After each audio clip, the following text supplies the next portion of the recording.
This video is about our camper conversion for our E51 Nissan Elgrand with Northstar Conversions on the Isle of Wight. You can see here the Elgrand in its before state. It's a great vehicle, a pleasure to drive, and usable as a camper with a pop top and a good deal of gear, but not actually the camper that we wanted. We knew from taking the Elgrand out camping that the pop top would work for us and that we wanted a full width bed. So that meant a rear conversion rather than a side conversion. We looked at lots of different converters, including individual artisan types, flat pack kits, and other converters like Northstar. Honestly, if I could have snagged a bargain from someone selling off their rear conversion, I would have done. But taking the reviews into account, what we thought would be our likely cost and the option to make a bit of a holiday out of it, we decided on Northstar. And so, over to the Isle of Wight.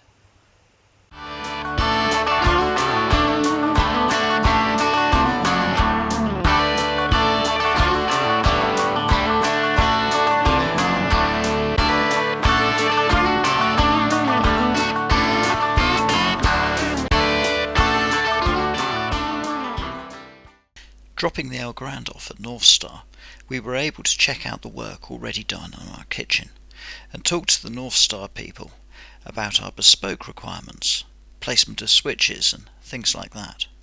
We also agreed a few extras like LED lighting and an awning rail to sit under the pop top. We then borrowed Pablo, Northstar's Nissan Cube, and spent a couple of days at the seaside fossil hunting and taking in the views, checking out the beautiful countryside and saying hello to loads and loads of different donkeys, while the folk at Northstar worked on our new camper. And so, after a day and a half working to install the rear kitchen, fix our frankly shonky electronics, and sort out our little list of extras, it was time for us to pick up the Elgrand from Northstar. So then, let's take a look at the conversion that we bought with our hard-earned cash. Here we have the Dometic double hob and sink. It feels like a good quality piece of kit, and it all works really well. The water is electrically pumped, and you can use the cooker and the hob from within the Elgrand or from outside as you prefer. Next up we have a little surface top cupboard. It's got more space than you would think, and no, it doesn't actually block out your rear view. The space at the bottom has got plenty of room for plates and some pots and pans, cutlery, etc. And up top you can fit enough mugs to go round. I was really surprised at how usable this little cupboard turns out to be. And so, ducking below the surface of the unit, we can see our water cupboard. On the right hand side we've got our 12-litre tank of drinking water, and on the left hand side with the black pipe going in you can see our wastewater. And the next cupboard to the left gives us space to store our toilet there in the bottom, and up above a bit of storage space. We'll be using the toilet, I think I can say safely, as little as humanly possible. And then next up we have our gas locker. So the gas locker lives in this cabinet, and you can see there's a bit of storage space around it which we can use. Very welcome, but I think in truth if I was going back and looking at this again, I'd probably order a slightly larger gas locker. It's just a little bit difficult to squeeze in a full-size 907 tank.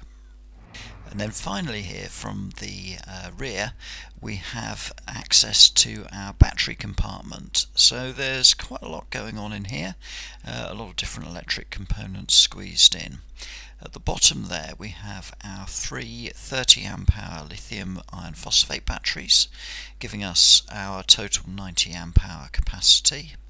Then moving up we have our Victron battery to battery charger, taking electricity from the alternator, and our supercharger which pulls electricity from electric hookup. And across the back we've got our various fuse boxes, connections for 12 volts and so on.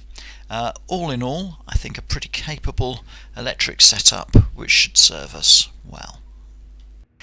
Now, you may have noticed that we don't have a fridge in our Outback setup, and that's because our tiny little Dometic 11-litre top loader fridge sits just between the front two seats. It takes its power from the leisure batteries, and it just about has room for what I consider to be the main camping essentials. Okay then, so here we are in the rear seats of my Nissan Elgrand with both seats up and the rear kitchen with the seats down as if in bed mode. And what we'll do is we'll just do a quick conversion and turn it into a proper bed. Now all of the seats are lying flat and lead into the seating area adjacent to the kitchen unit. Now I am a little over 6 foot tall, and as you can see, lying full flat, I can get stretched out completely here with a bit of room above my head and below my feet. It's quite tight. The seats in the front of the van are as far forward as they'll go to achieve that. And as you can see, there's a fair old series of dips and rises in this seating configuration with it made up as a bed.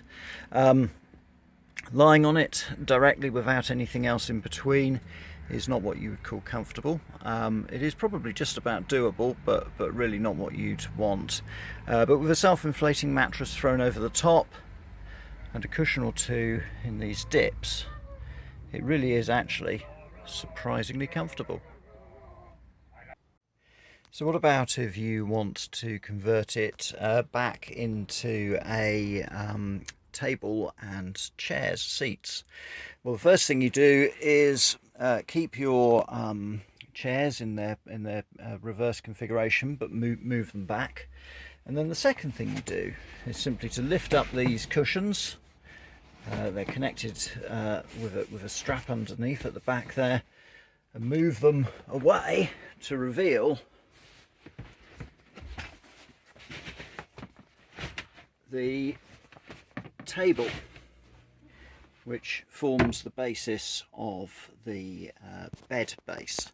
And then this lifts up, and the table then snaps into place, and you can see at the back there that it clips onto this nice horizontal bar which holds it in place on the cooking unit. And indeed, if you wish to, you can move it from side to side, and when you've got it in the place that you want, you can lock it so that it stays in situ. And what about storage within the foot lockers that sit in the rear of the Elgrand? In all honesty, I wasn't expecting much here. I imagined that these would basically be full of the wheel arch and there'd be very little additional room. And actually, they're pretty generous. You can get a fair bit in here. Obviously, the wheel arch does take up about, I don't know, about a third of the space, but there's plenty of room left over, and certainly things like cables, various different car spares, and some bits of bedding are going to find their way in here and make themselves their permanent home. And then down below here you can see that we've got access to both the storage for the toilet if we wanted to use it within the van. As little as possible is my view, but useful to be able to have that. And also access to the water. Now, you're not likely to need to get in there and actually access the water from inside, but that does actually give you access to some useful additional storage. So all Northstar Conversions come, as you would expect, with a fire extinguisher and down below you'll see the power settings that we've hooked up. We've got here our switch for our LED lighting within the van. We have here two USB connectors, and then over here we have a standard 12-volt cigarette lighter type connector. You can see the indicator showing that we've got 13.3 volts on our leisure battery, and if you are sleeping in here and you don't want the light, you can turn the indicator off so that that doesn't show, or indeed slowly drain the battery. And we've got 240 volt connector there with their own USB chargers as well, but we've elected to have that only for electrical hookup, so no inverter there or anything to give us 240 volts when we're off the grid. So how to summarise our purchase here of a Northstar conversion in our Elgrand. I think the main thing to say is that we're really pleased with it. The finish is great. It gives us a usable camper in a way which I didn't really feel we had before when we were using it with simply the seats down. I don't know whether we're really going to use the cooker and the sink that much. It's entirely possible that we'll find that we end up camping with a little table and a removable cooker. We'll see, but it's nice to have it, I think. I did seriously consider the idea of going with no cooker, no water in the camper.